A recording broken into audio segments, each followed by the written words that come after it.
여러분 안녕하십니까. 오늘이 토요일 날이죠. 오후 1시 58분, 2026년 4월 18일이고요. 오후 1시 58분입니다. 그래서 여기 보면은, 지금 유비의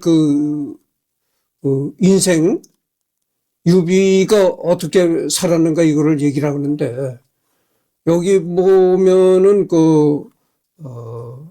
황건적인 난이 있다. 황건적인 난을 만났고 도구 매질 사건이 있었고 또 이랬단 얘기죠. 그래서 조조와도 만난 적이 있고 그래서 동탁토벌전이 또 있었다. 그리고 쭉 내려가다가 이제 여기를 할 차례입니다. 공손찬 휘하. 공손찬 휘하에서 유비는 주로 원소 전선에 종군했다. 반동탁 연합군에 참여했다가 적에 의해 격파되어 도망친 유비를 받아들인 공손찬은 표를 올려 유비를 별부사마로 삼고 청주 자사 전해를 위해 191년 7월에 기주목이 된 원소를 막도록 했다.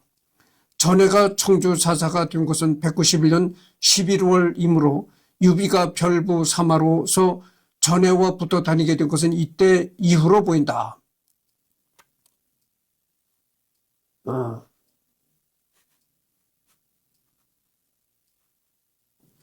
군을 일으켜 동탁토벌에 종군하나 적에게 격파되어 공손찬에게 갔다라는 기술을 한 이후 조평 2년 여름 6월 원소가 기주목 한복을 쫓아내고 스스로 줄을 거느리며 공손찬이 배치한 청주 자사 전해를 공격했다.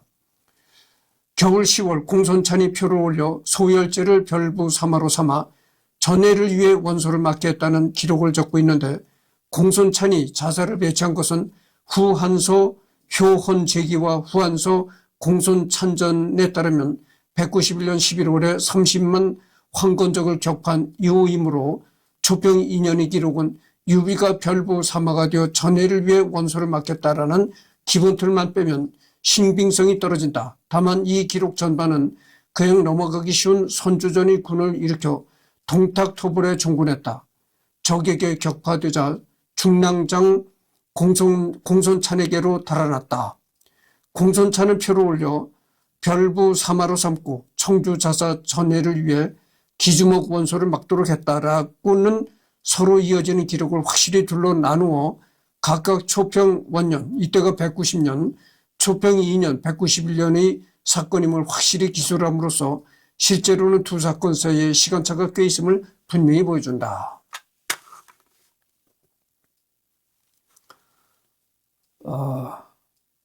한편 이때 유유가 천자로 추대되자 유유가 거부했는데 한복이 원술에게 서술을 보내 유우가 황제 위에 오른 것이라는 도참을 쓴 적이 있다. 후세 학자 가운데서는 이를 후에 유비와 조비가 각각 황제가 된 것으로 해석하기도 했는데 이 부분은 유우 문서를 참고하기 바란다. 어쨌거나 유비는 거듭된 전공을 세워 시험삼아 청주 평원군의 수평 원령이 됐다가 후에 형평 원상이 된다. 수평 원령. 이 시점부터 자치통감의 유비의 기록이 나타나기 시작했는데 자치통감이란 걸 한번 넘어가 봅시다. 이제 중국의 전근대 역사서라는 겁니다. 저자는 사마광 등이 이제 사마광과 그 외에 여러 사람들이 이제 집필한 거라고 돼 있고 11세기 북송에 해당된다 이거죠. 이 시기가. 그다음에 문자는 한문으로 기록되어 있고 권수는 294권으로 되어 있다는 거. 그러니까 상당히 분량이 상당히 엄청난 겁니다. 그렇잖아요. 294권이니까 엄청나잖아요. 이것이 이제 기원전 403년에서 기원 후 959년까지 1362년간의 역사라는 거죠. 그러니까 이게 엄청난 거죠. 깊게 들어가지 않겠습니다. 지금 어디까지나 유비를 하는 시간이잖아요. 이 시점부터 자치통감의 유비 기록이 나타나기 시작하는데, 이 자치통감이란 그 중국의 역사서에도 유비에 대한 기록이 자세히 기록이 되어 있다는 거죠. 자치통감의 191년 10월 기록에 당초에 이런 일이 있었다라는 식의 표현을 붙이면서 유비의 출신이나 배경, 생김새와 성격, 관우와 장비 그리고 조은과의 관계가 서술된다. 자치통감에선 유비가 노식과의 인연으로 공손찬에 의지했다고만 나오고 원소를 막기 위해서 전해와 붙어 있었던 것이 아니라 언제부터인지는 알 수 없지만 당초 전해와 함께 청주를 순시하게 했는데 공로가 있으므로 평원상으로 삼았다고만 나온다. 어쨌거나 평원상이 된 유비는 관우와 장비를 별부참하로 삼고 부곡을 나누어 통솔하게 했다. 부곡.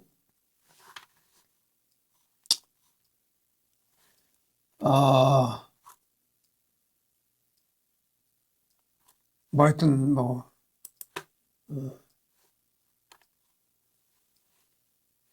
평원군은 기주 바로 옆에 있는 군으로 213년부터 기주의 영역이 되지만 당시에는 청주에 속했다. 유비가 평원상이 되었을 땐 원소가 기주목이 된 후인데 공손찬전에 따라서 그는 원소를 최전방에 견제하는 임무를 맡은 것으로 추정된다.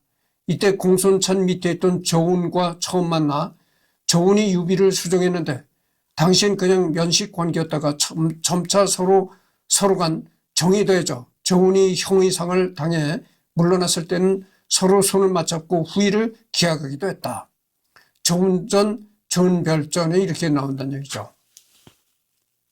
그래서 이 유비가 조운이라는 사람을 처음 만났을 때는 그냥 덤덤하고 이렇게 별로라고 사이가 별로였었는데 나중에는 이 조운과 굉장히 사이가 아주 친밀해졌다는 거죠. 한편 원계영의 후한기에 따르면 이보다 이른 시점인 191년 7월에 공손찬이 유비를 평원상에 임명했다고 하는데 어느 쪽 기록이 맞든 간에 공손찬은 190년에서 191년경에 자신이 군에 들어온 유비가 관우 장비 등과 함께 단시간 내에 많은 전공을 올리고 또 동문이라고 매우 중용하였던 것 같다. 바로 1, 2년 사이에 평원상이 되고 자신이 주 전력인 호관, 호기까지 나누어 주었기 때문이다. 또한 관우와 장비가 만인지적의 명성을 얻은 것도 이 시기로 보인다. 이 당시 유비 전공에는 원래 임무인 원소 견제도 포함되어 있었을 것이다. 실제 선주전과 조운전을 교차 검증하면 전해가 청주 자사가 된 191년 11월 이후부터 유비가 전해, 조운 등과 함께 기주목 원소를 막기 위해서 활동했다는 것이 교차 검증되기 때문이다. 아마 간헐적인 교전이 있었을 가능성이 높다. 그리고 191년 11월 공손찬이 황건적 30만을 상대하여 엄청난 전공을 올렸을 때 청주 서주에서 북상하던 황건적을 상대로 평원군 근처 발해군 경계에서 싸운 것인 만큼 유관장이 여기에서 공을 세웠을 가능성은 충분하다. 위서에는 이 시기 유비에 대해 다음과 같은 내용이 있다. 이때 인민들이 굶주리자 떼지어 모여 노략질하고 사납게 굴었다. 유비는 밖으로 도둑질을 맞고 안으로 재물을 풍성하게 베풀었다. 사중의 아랫사람이라도 필히 자리를 같이 하고 같은 그릇으로 함께 먹으며 가리거나 고르는 일이 없으니 많은 사람들이 그에게 귀부했다. 유비는 청주 평원군에서 관리를 지냈을 때부터 상당한 행정 능력을 발휘한 것으로 보이며 치안을 바로잡고 덕을 베풀고 재물을 풀어 아랫사람과도 평등하게 자리를 같이해 많은 사람들이 인망으로도 귀부하는 사람이 많았다. 그만큼 당시 화북 사정이 막장이었다는 뜻이기도 하다. 유비가 평원상을 지냈을 때 평소 유비를 깔보고 불쾌하던 군민 유평이 유비를 죽이기 위해 자객을 보냈다. 하지만 그 자객은 유비를 만났을 때 유비가 심히 후대하자 유비를 지를 수 없어 실토하고 달한 적이 있었다고 한다.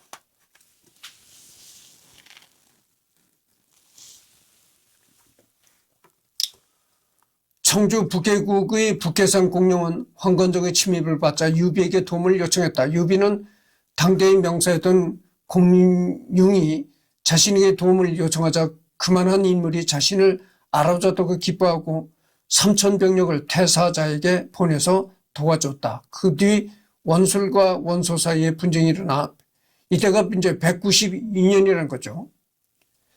저조와 유표는 원소에게, 도겸과 공손차는 원술에게 가담하여 대규모 국지전을 벌였다. 유비는 연주자사로 공손찬에게 임명된 선경, 서주목, 도겸과 함께 싸우게 된다.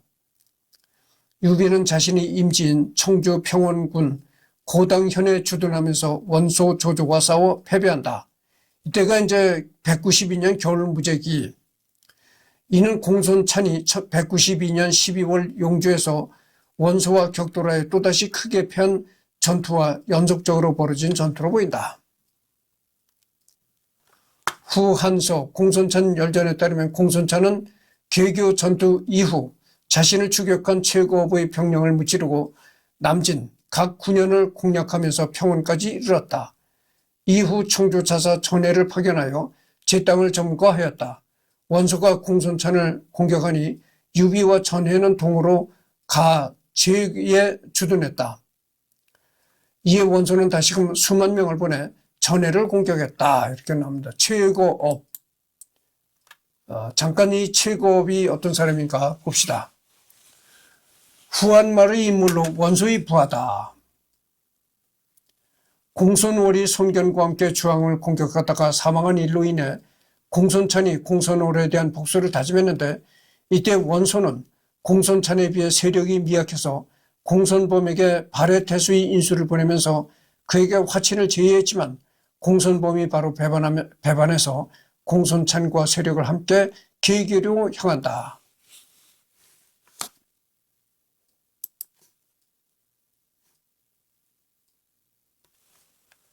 자치통감은 원소는 공손찬이 설치한 청주사사 전해와 인연이 잇따라서 싸우는데 병사들이 지치고 아울러 양식도 다하여 서로 백성들에게 약탈하니 들에는 푸른 풀이 없었다. 원소가 그의 아들 원담을 청주자사로 삼음으로 전해와 그가 싸워서는 이기지 못하였다. 마침 조정에서 태복 조기가 왔으므로 공손찬이 이에 원소와 화친하고 각각 군사를 인솔하고 물러났다. 라고만 적어 전해군과 원소군의 전투지역인 제국과 유비의 참전 여부를 서술하지 않았고 그래서 얼핏 보면 이 기록은 유비와는 별 관련이 없어 보인다. 또 원소군과 전해군이 2년간 전투가 끝난 시점을 193년 1월로 보고 있다. 실제로 자치통감은 처음 유비가 등장하여 조운과 만난 이후 서주 대학살에서 서주를 구원할 때까지 유비의 기록이 없다. 아마도 그다지 중요하지 않다고 보고 뺀 듯하다.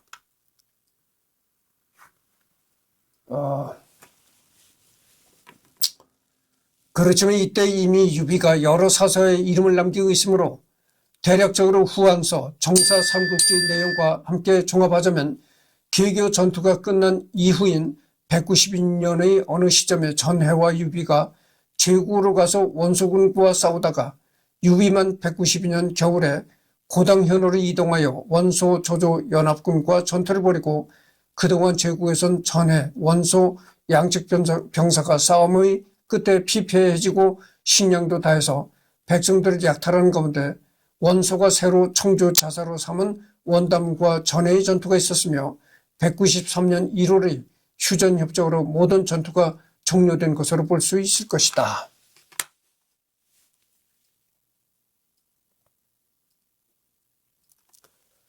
다만 자치통감은 원담이 청주로 간 시기를 193년조에 적고 있지만 사실 이게 명확하지는 않다. 원담을 청주로 내보내는 조치에 반대했던 저수의 일화는 삼국지 후한서, 원경의 후한기, 자치통감에 모두 기술되어 있다. 그 삽입 시점이 모두 제각각이다. 1. 삼국지 원소전, 공손찬이 역경에서 망한 후. 2. 후한서 원소열전, 헌제가 장안에서 낙영으로 탈출할 즈음, 이때가 이제 195년, 후한기, 원소가 병사했을 때 202년 초라는 표현을 붙여서 자치통감 역시 동일하다.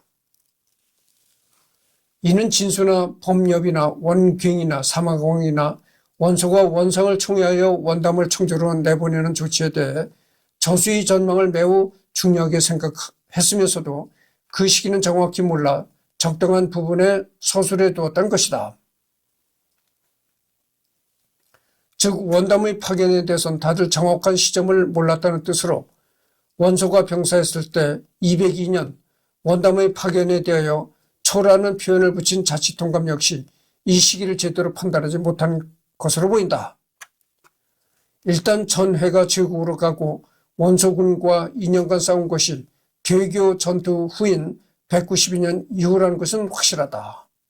다만 후설하듯이 여러 기록을 교차 검증하면 원담의 파견은 후한서 원소전의 기록이 가장 오래 파견 시기에 가까웠을 것이다.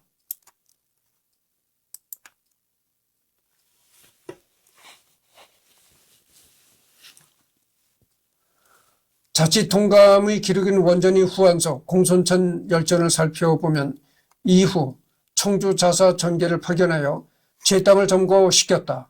원소는 다시금 전해가 주둔으로 제국으로 군세 수만을 보내어 전해와 2년에 걸친 192년에서 195년 사이 193년 1월부터 적어도 동년 3월까지는 공손천과 원소가 휴전 중인 시기다. 전투를 벌였으나 군량이 다하여 사졸은 지쳤으며 서로 백성을 약탈하였으므로 둘이 황폐해져서 풀한 폭이 남지 않았다라고 한다.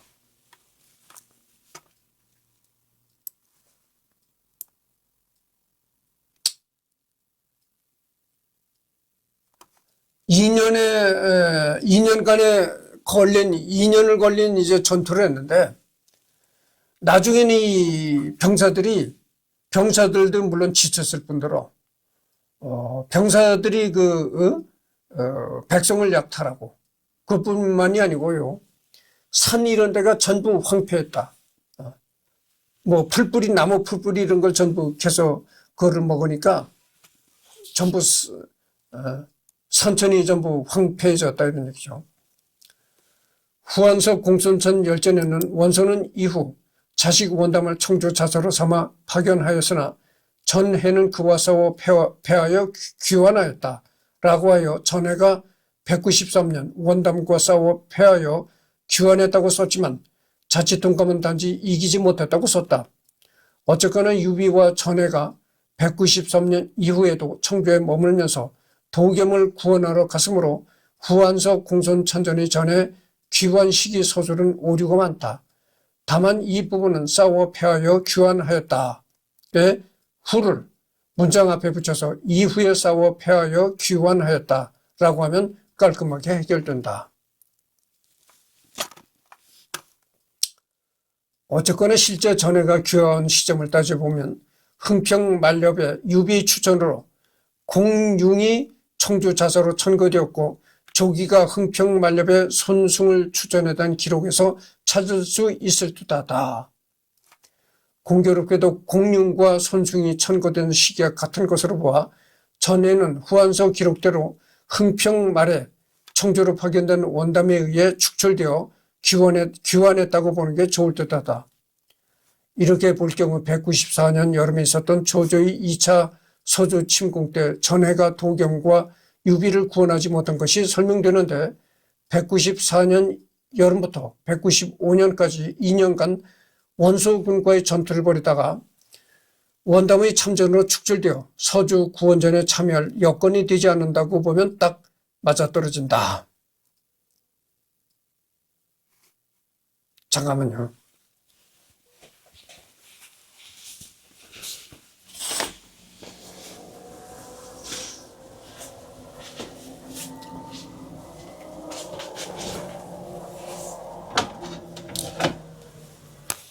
이 모니터만 계속 응시하면서 이렇게 하니까 졸음이 와서 졸음을 쫓는 차원에서 커피를 또 마셔야 되겠어요.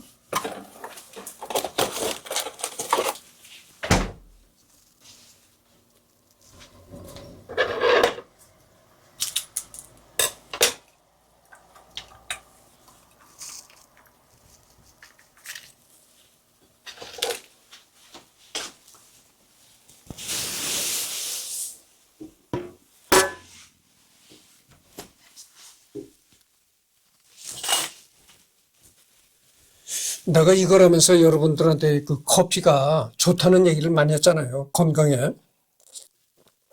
너무 과도하게 마시면 안 좋고. 그건 모든 음식이 다 그렇죠. 모든 음료나 음식 이런 게 그 적당한 선에서 마셔야지 과도하게 마시면 모든 것이 안 좋은 겁니다. 근데 이 커피도 너무 과도하게만 마시지 않으면 좋아요. 내가 왜 커피를 좋아하느냐면 말이죠. 이 커피를 안 마시잖아요. 커피를 안 마시고 일을 하면은 굉장히 자꾸 졸려요. 낮에도. 아니, 밤에 잠을 충분히 자는데도 그렇게 졸린다니까.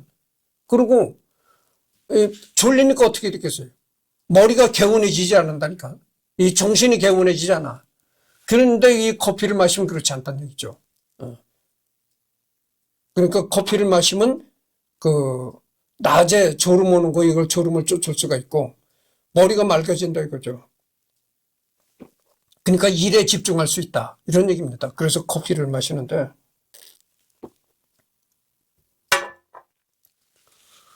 커피를 마시면은 이 부정맥이 오는 사람이 있어요. 부정맥이라는 거는 뭐냐면은 이 심장이 일정하게 뛰어야 되는 겁니다. 근데 심장이 툭툭툭 이렇게 뛰다가 어느 순간에 가서 딱 또 안 뛰어요. 안 뛰다가 또 뛰고 이런 걸 이제 부정맥이라고 하거든. 근데 커피를 마셔서 부정맥이 생기는 사람이 있어요. 근데 그게 뭐냐면은 여러분들 이 커피도 너무 싼 거, 너무 가격이 싼 거, 또 이런 커피는 안 마시는 게 좋습니다. 그러니까 어느 정도 가격도 있고 이런 커피를 마셔야, 그러니까 커피도 어느 정도 그 레벨이 있는 커피를 마셔야 좋다 이거죠. 너무 싼 커피는 안 좋아요. 너무 싼 커피를 마시면 이 부정맥이 오기 쉽습니다. 그래서 나도 예전에 그 원두를 잘게 부순 그런 그걸 갖다 마셨을 때 그렇게 부정맥이 왔었거든요. 그런데, 그래가지고 커피 종류를 바꿨습니다. 이게 지금 뭐냐면은 이건 원두를 그냥 이렇게 부신 것이 아니고 이 찬물에 우려낸 커피예요. 이게 콜드브루라고 하는 건데. 그래서 이 원두를 그냥 부신 그런 커피가 아니고 이 액체 상태로 된 거거든요. 그래서 물을 희석을 해서 먹는데 이걸 마시면 이 부정맥이 없어요. 같은 커피인데도 그렇게 차이가 난다니까. 잠깐만요.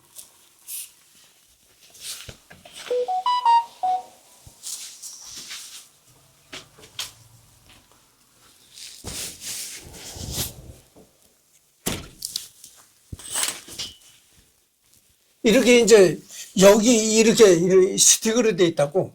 이 스틱으로 돼 있으니까 이제 가지고 다니면서 가방에다 넣고 다니면서 먹을 수 있는 건데 여기 이제 커피 원액이 들어가 있는 거예요.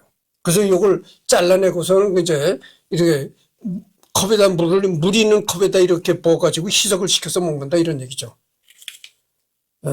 근데 좋아요. 근데 이걸 그냥 여름엔 또 날씨가 더워지잖아요. 날씨가 더운데 이거를 그냥 가방에다 넣고 다니면 어떻게 되겠어요? 상할 우려가 있는 거지. 그러니까 이거를 보냉팩이 있습니다. 그러니까 이 바깥의 열을 잘 흡수하지 않는 바깥에 뜨거운데 그 뜨거운 열로부터 보호할 수 있는 보냉팩이 있어요. 거기다 이제 넣어가지고 가방에 넣고 다니는 겁니다. 그래서 이제 일할 때도 이걸 먹는 거예요. 그래서 이걸 안 먹으면 이 커피를 안 먹으면 이상하게 머리가 맑아지질 않는다니까. 아주. 그래서 일하는데도 이 커피를 늘 이렇게 그래서 먹는 거예요. 커피가 상당히 건강에 좋다는 연구가 계속 발표가 나오잖아요. 거의 만병통치에 가까울 정도로 커피의 효능이 그렇게 좋은 겁니다. 그러니까 여러분들도 커피를 마시기 바랍니다.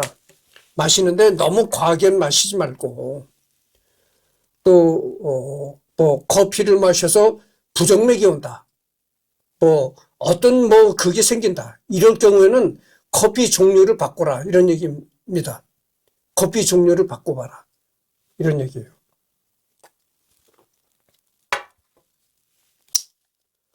커피를 마셔도 부정맥이 생기지 않습니다. 이 좋은 커피는 그래요. 좋은 커피는 커피를 마셔도 부정맥이 생기지 않는다. 이런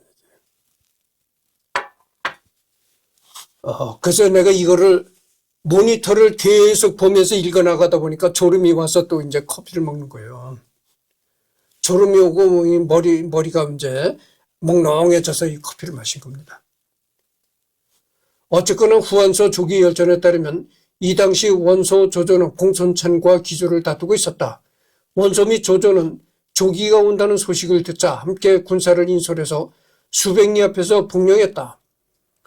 조기는 깊게 천자의 은덕과 전을 세워 백성을 안심시킬 합당한 이유를 말하고 또 공손찬에게 편지를 보내 이해를 말했다. 원소 등은 각각 군사를 이끌고 떠나며 라고 쓰여 있어 192년 겨울전투 이후 곧바로 쌍방이 화친한 것으로 묘사되어 있다. 복령. 그러니까 이제 서로 맞대고 이제 환영했다 이거죠. 고당현에 있던 유비도 공손찬 휴하였으므로 싸움을 멈추고 청주 제국으로 군사를 물렸을 것이다. 공손찬이 화친을 깬 게 193년 3월 즈음이므로 이때부터 유비도 그해 가을까지는 전해와 함께 다시 원소군과 싸웠을 것이다. 다만 본격적으로 원소의 반격이 시작된 것은 동년 6월쯤이므로 원소군과 싸우는 시간은 더 짧았을 것이고 청주 공손찬 세력의 우두머리 전해가 직접 서주 구원을 위해 내려올 정도면 아예 서주를 구원할 때까지 원소 세력의 공격은 미약하거나 없었을 가능성도 많다. 이 고당현에 있던 유비가 공손찬 휴하였다는 얘기가 나오죠. 그러니까 뭐 이때는 유비가 그 황제가 되기 전의 얘기죠. 황제가 되기 전에 이제 공손찬 장군 휴하에 있으면서 여러 이제 그 세력들과 전투를 벌이고 있던 이런 얘기들이 거죠. 원담 등장 이전까지 원소 세력은 청주에서 원소, 이 사람이 이제 원소라는 사람인데 출생은 154년 이전이고 원술의 사촌 형이니 155년생인 원술과 조조보다는 나이가 많다. 그래서 삼국지 매체들 중에서는 조조와 원술을 친구 사이로 설정하는 것도 있지만 조조가 원술을 형님, 본초 형님 등으로 높여 부르는 것으로 묘사하는 것도 있다. 다만 실제 나이가 원술이나 조조보다 얼마나 많았을지는 미지수이며 여러 정황상 동년배로 보아도 무방한 수준으로 큰 차이는 없었을 것으로 여겨진다.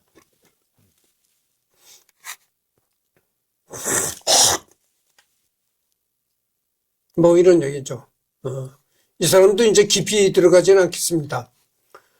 어디까지는 지금 유비를 하는 시간이잖아요.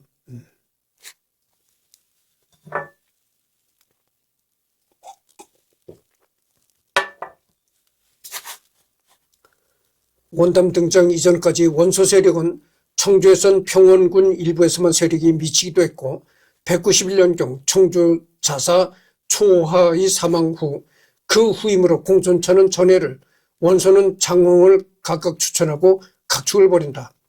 그런데 192년에서 3년경 원소가 장홍을 동군 태수로 뺀 것은 아주 잠시 청주에서 발을 뺐다고도 볼 수 있다. 유비는 북방의 유주 출신이었고 공손찬의 휴하였기 때문에 이때까지는 자연스럽게 하북 일대에서 활동했다. 동군 태수. 그냥 뭐 넘어갔다. 역사시대 중국의 관직, 특히 후한시대에는 지방의 군을 다스리던 관직이다. 그러니까 이 지방을 다스리던 그 관직이다 이거죠. 지방의 군을 다스리는 관직이다. 그러니까 뭐 지금으로 말하면은 뭐 군수나 시장 이 정도의 뭐 레벨이라고 해둘라나 하여튼 그렇겠죠. 서주 군벌 시절, 지금 저 30분을 경과했습니다. 조금 더 해야 되겠죠. 이후 도겸과 조조가 맞붙던 도중 조조의 부친인 조승이 도겸의 격려에서 살해되는 사건이 발생하자 그 다음 해 가을에 조조는 서주를 공격하여 도겸을 공격하였으며 10여 개 성을 점령하고 사방에서 도륙질을 했으며 다음에 194년 2월까지 이어서 학살을 벌인다. 이것이 이제 서주 대학살이라는 거죠. 서주 대학살. 서주 대학살은 조조의 서주 침공 당시 조조가 서주의 도겸군과 백성들을 대상으로 행했던 학살이다. 역사학자들이 공식적으로 쓰는 용어는 아니지만 한국, 중국, 일본의 삼국지 후대 사람들에게 주로 서주 대학살이라고 부른다.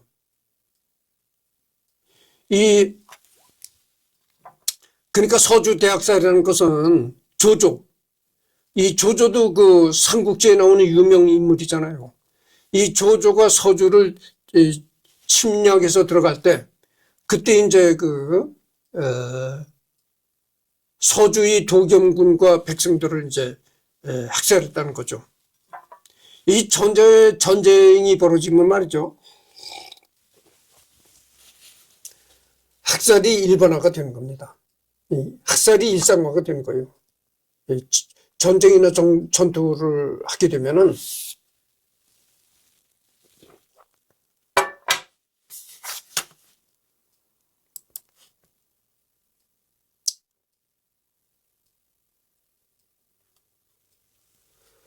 이때 함께 내려온 유비는 거기서 백성들과 군사를 모았다. 선조전에 따르면 유비는 서주에서 굶주린 백성 수천 명을 얻었다. 이는 서주 대학살 당시 다른 주로 도망치지 못하고 낙오된 난민 수천 명으로 추정되는데 사실 이건 신야 탈출 당시 10만 명과 비슷한 일에 더 가깝다. 당시 유비군도 상황이 넉넉하지 않았는데 굶주린 수천 명을 거두어서 먹여 살리고 전장터에서 그들의 보호까지 한다는 것은 오히려 심적이 늘어나는 격이다. 규모만 다를 뿐 유비가 신야 탈출 당시에 보였던 그 담력은 이미 젊은 시절부터 보였던 것이었다. 그러니까 이제 이렇게 유비가 여러 세력들과의 이제 전투를 벌이고 그렇다면서 점차 이제 앞으로 황제까지 되는 그런 길이 열리게 되는 겁니다. 그렇잖아요. 우리나라 조선시대 보면 그렇잖아요. 이 이성계가, 이 고려 말에 이성계가 왜 이렇게 고려를 엎어버리고 조선을 개국하게 됩니까? 왜냐하면 고려 말에 이 여러 가지 외세 침략도 많아지고, 그럴 때 이성계가 나가서 그 외세 침략을 막고 그랬잖아요. 그러다 보니까 당연히 이제, 오랑캐들의 침입을 막고 이러다 보니까 이제 자연스럽게 백성들 이렇게 한테서 이성계라는 인물이 떠오를 수밖에 없다고죠.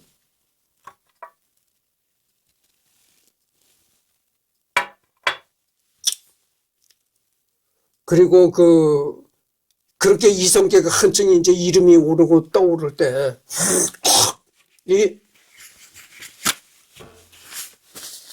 정도전이라는 사람이 있었는데, 정도전이가 이성계 참모 조선이 개국하고 나서 정도전이가 이성계 참모 역할을 했던 사람이잖아요. 개국하고 나서도 그렇고, 개국할 당시에도 이성계 참모 역할을 했다고죠. 근데 정도전이가 이성계를 찾아갔다고 하잖아요. 개인적으로. 찾아간 게 뭐냐면 이 정도전이는 고려 시대에 대한 굉장히 불만이 많았었다는 거예요. 그 당시 고려라는 국가에 대해서 굉장히 불만을 많이 가지고 있었다. 그 모든 게 정도전에는 하는 일마다 어그러지고 하는 일마다 안 되더라. 그래서 이 고려에 대한 불만이 가득했다 이거죠. 근데 알고 보면 자기가 뭘 하려고 추진하면 꼭 이렇게 방해 공작이 벌어지고 뭐가 잘못되고 이래가지고 이 고려에 대한 굉장히 불만을 갖고 있는데, 불만을 갖고 있지만 뭐 어떡할 거예요? 자기는 뭐 군사를 통솔하는 장군도 아니고. 그러니까 이거를, 그래서 이제 이성계를 찾아갔다는 거예요. 이성계는 수많은 군사를 거느린 장군이니까 이성계는 무력을 가지고 있다 이거지. 힘을 가지고 있다 이거지. 그래서 이성계를 찾아가서 이 고려라는 땅은 이제 앞으로 이거를 엎어버려야 된다. 뭐 이런 식으로 얘기를 했겠죠. 그래서 나는 이성계 장군의 힘이 필요하다. 뭐 이런 식으로 얘기를 했겠죠. 하여튼 뭐 그렇다는 얘기죠. 그래서 이렇게 이 어느 그 군의 장군이 외세의 침략을 막아내고 이렇게 하다 보면 자연히 그 장군이 떠오를 수밖에, 정치적으로도 떠오를 수밖에 없다 이런 얘기죠. 유비는 전해와 함께 그를 따르는 병사 1000여 명과 잡단 5한의 기병들을 데리고 나왔다. 향후 풀한폭이 들도 없는 북방의 진흙탕이 될 청주를 떠난 것이다. 이후 전해가 돌아간 후에도 유비는 북쪽으로 돌아가지 않고 도겸의 세력권에 든 예주 폐원에 그대로 머무는데 도겸은 유비를 대단히 마음에 들어했는지 그에게 4000병력을 떼어주고 표를 올려 그를 예주 자사로 삼는다. 조조의 군대 역시 전해가 와서 도겸을 구하려고 하기도 했고 마침 식량도 떨어져 귀환한다. 그래서 여기까지만 하겠습니다. 지금 37분을 경과했거든요. 다음에 한 번 더 오늘 녹화를 해야 되니까 다음에는 여기서부터 하도록 하겠습니다. 근데 커피 얘기를 했잖아요. 이 커피를 마시니까 이 잠이 좀 쏟아지고 밤에 잠을 자는데도 오후가 되면 그렇다니까. 오후가 되면 몸이 나른해가지고 졸렵다니까. 그래서 정신이 몽롱해져. 그럴 때 커피를 마시면 이렇게 정신이 맑아지는 거야. 그래서 커피를 마신다. 아까 얘기도 커피 얘기를 했지만 너무 싼 커피는 마시지 않는 게 좋아요. 주로 먹어보니까 그래. 너무 가격이 싼 커피를 마시면은 이 부정맥이 오고 그래요. 근데 지금 내가 마신 커피는 아까도 방금 전에도 내가 얘기를 했지만 이거는 콜드 브류라는 겁니다. 콜드 브류. 콜드 브류라는 게 뭐냐면은 찬물에 우려낸 커피라는 거예요. 찬물에 우려낸 커피. 그걸 콜드 브류 액체 스틱 커피를 사다가 내가 이 물에다 희석해서 먹는 겁니다. 그러니까 다른 커피보다 약간 좀, 그렇게까지는 고가는 아니지만, 싼 커피는 아니다, 그죠. 그냥 원두를 그냥 부셔가지고, 원두를 그냥 더운 데다 볶잖아요. 콩을 볶는다 해가지고. 원두 콩을 이렇게 더운 데다 볶아가지고 그냥 그거를 부셔가지고 원두를 부셔가지고 이렇게 나온 커피. 그런 거는 그냥 먹으면 정말 부정맥도 오고 그래요. 그런데 이거는 그렇지 않아요. 콜드브루라는 것. 그렇게 더운 데다 볶아서 이걸 한 것이 아니고 찬물에 우려냈다 이거죠. 찬물에. 이거는 절대 이게 부정맥이 오질 않습니다. 콜드브루. 여러분들 이 시간에 얘기를 했으니까 내가 마셔보니까 이 콜드브루가 좋더라. 이런 얘기를 했으니까 여러분들도 이 시간 이후에 내가 광고하는 건 아니지만 이 시간 이후에 편의점 같은 데 가면 편의점 같은 데 가도 요즘에 콜드브루라는 커피가 나옵니다. 콜드란 게 그러죠. 스펠링으로 COLD. 콜드란 게 뭡니까? 차갑다. 이런 걸 콜드라고 하잖아요. 그래서 하여튼 이번에는 여기서 끝을 맺고 다음에는 여기서부터 하도록 하겠습니다.